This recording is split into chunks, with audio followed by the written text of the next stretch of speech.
All right, sports fans, how's everybody out there doing? William Martin coming at you one more time here on YouTube with another edition of the 300 Pounds of Sports Knowledge Podcast.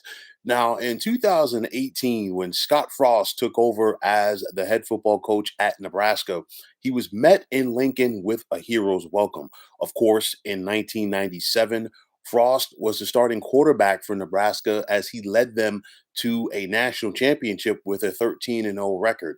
But things have been less than ideal for Frost since he has been pacing the sidelines in Lincoln for the past couple of years. Frost is only 15-27 as a head football coach at Nebraska in his nearly 4 years there. The Huskers have never finished with a winning record under him. And for the first time since 1961, Nebraska will finish with their fifth consecutive losing season. Now, there was speculation that Frost would be fired, but he was given a vote of confidence from Nebraska AD and former fellow football alum at Nebraska and Trev Alberts, who announced yesterday that Frost would return as the head football coach for Nebraska in 2022. But in doing so, Frost had to let go of four assistant coaches while he also agreed to a restructured contract, which is going to see him earn 1 million less for 2022 than he was scheduled to. Now, honestly, at the end of the day, if it was anybody else besides Frost, they would have been fired already. But Frost is still revered based off of what he did on the gridiron for this program a generation ago.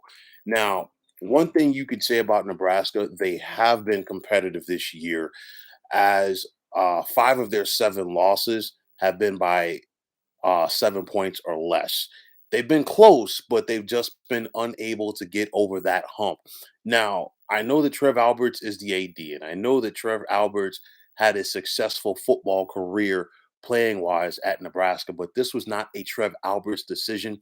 This was a move by the boosters and alumni. And obviously, Scott Frost still has enough support from the boosters and the alumni in Lincoln to come back and be this program's head football coach for next year.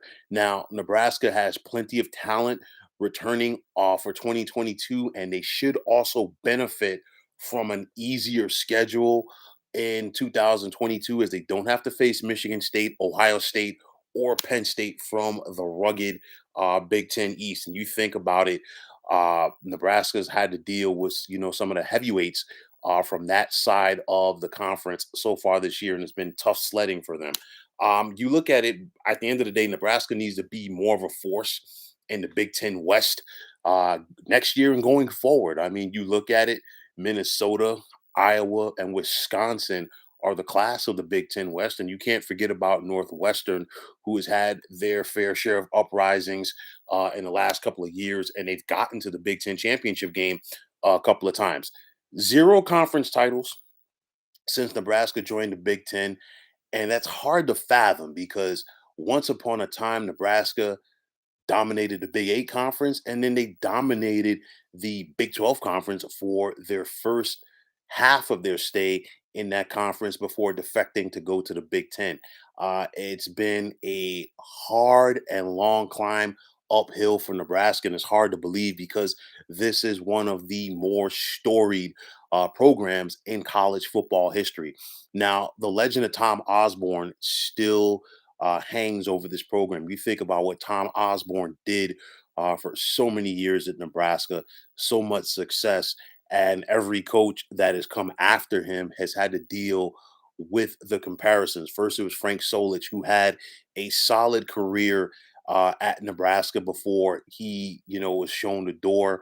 Of course, Bill Callahan was supposed to be the guy to take Nebraska's offense into the next millennium. That didn't happen. They had something with Bo Pelini. He won, but apparently he didn't win enough big games there. And the Mike Riley experiment didn't work out. And here we have Scott Frost. So, it's up to Scott Frost to get this thing turned around. Like I said, you look at Nebraska's schedule next year.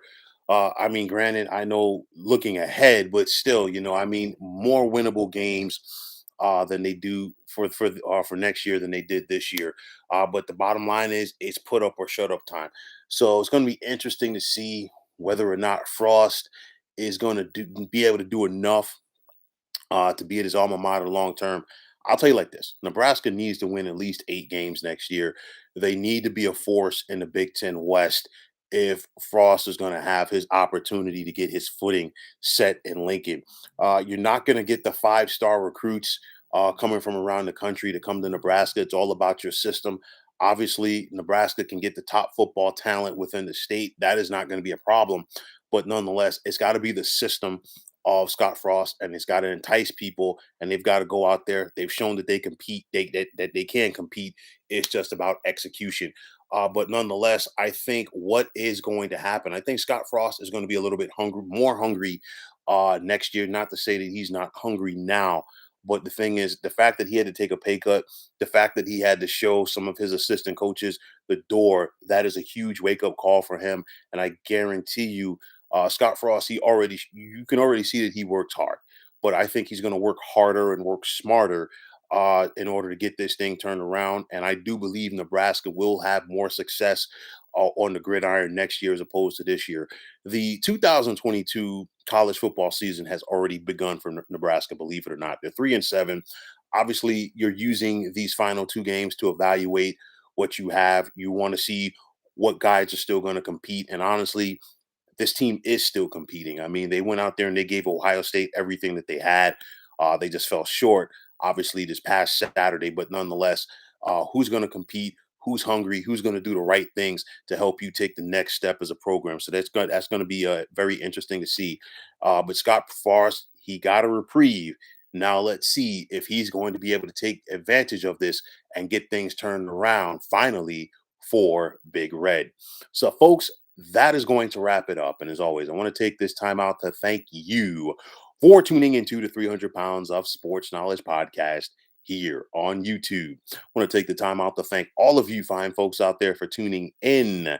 And if you have not already, please feel free to subscribe to this channel. Now, if you are on Twitter, please feel free to follow me at 300 Pounds of Sports. And like I always say, if you follow me, it'll be my pleasure to follow you right back. There's also the sports discussion group on Facebook at the Sports Depot 365. You can check it out, drop a line, and be a part of one of the better sports debating sites going on social media.